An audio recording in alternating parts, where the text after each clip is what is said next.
What is up, YouTube? This is T Quentin One coming at you with another video, and today I'm going to be talking to you about Saints Row 2. The other day I stumbled across an ancient post on some gaming board, one that was comparing the then recently released Saints Row 2 with Grand Theft Auto 4. Clearly written by someone who didn't think very highly of the Saints Row franchise, one specific passage stood out to me.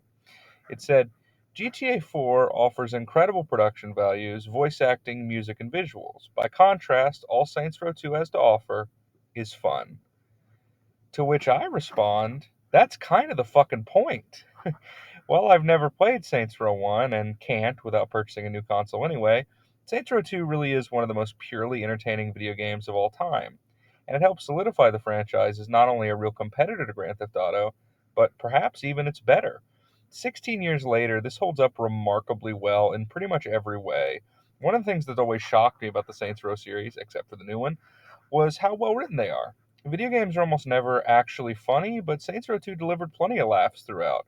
The running gag concerning Pierce and Shondi's rivalry was especially hilarious. And the story does genuinely work, although the fact that each gang can be tackled in any order does make it feel kind of disjointed. It does give the player more freedom, but I personally prefer the more curated pacing of Saints Row 3 and 4. Unlike so many open world crime games, including the later entries in this franchise, this game never tries to pretend that the boss is a hero. He's a criminal, one who unleashes Tremendous pain! on the city, and his quest for power is single minded. The way they get you invested in him succeeding is not by having a bunch of minor characters give speeches about how he's really not so bad deep down, but making you salivate at the possibilities of what him gaining more power can do. How many more weapons, cooler cars, crazier side activities. These are why we press onward. And speaking of those side activities, I mean, come on. Spraying down affluent districts with a sewage truck, doing ATV stunts while on fire, or taking chainsaws to pirates and ninjas in an over the top parody of cops. This is that rare game that truly doesn't have a dull moment. Most games, especially in the open world genre, show their age after a couple years. So much of what makes an open world game work is being impressed by the city, the detail, and the number of things you can do. But since they come out all the time, sometimes it's hard to be impressed after seeing how far the genre has come. Saints Row 2 does not have that issue. There's no gimmicks here, just fun, and fun doesn't get old. The controls took a bit of getting used to, I'll admit. Third person action shooters like this have had a pretty uniform set for so long that that's just what we all come to expect, but I fell into them after a bit.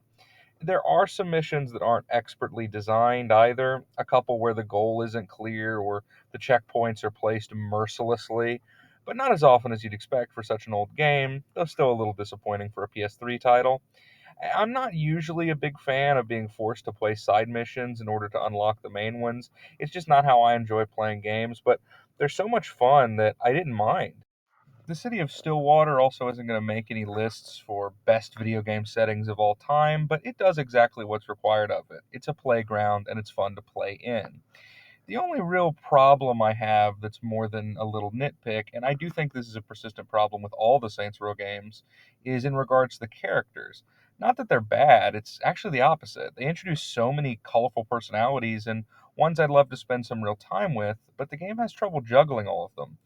Fan favorite character Johnny Gat is a perfect example. Dude's like a walking Chuck Norris joke. But since every time he shows up, you're expecting awesome shit to go down, he doesn't show up that much. He's still given a story, and a pretty good one, actually. But I just wish he could have been a little more front and center. A lot of these characters deserve that kind of spotlight. In fairness, though, that becomes a much bigger problem in Saints Row 3, which I'll cover another time. But when your biggest complaint about a game is that you wanted more of it, that's pretty telling. Saints Row 2 is an explosive, sharply written gift from the gods, and well worth your time and money to this day. And it earns a 10 out of 10. This is T Quentin 1, signing out.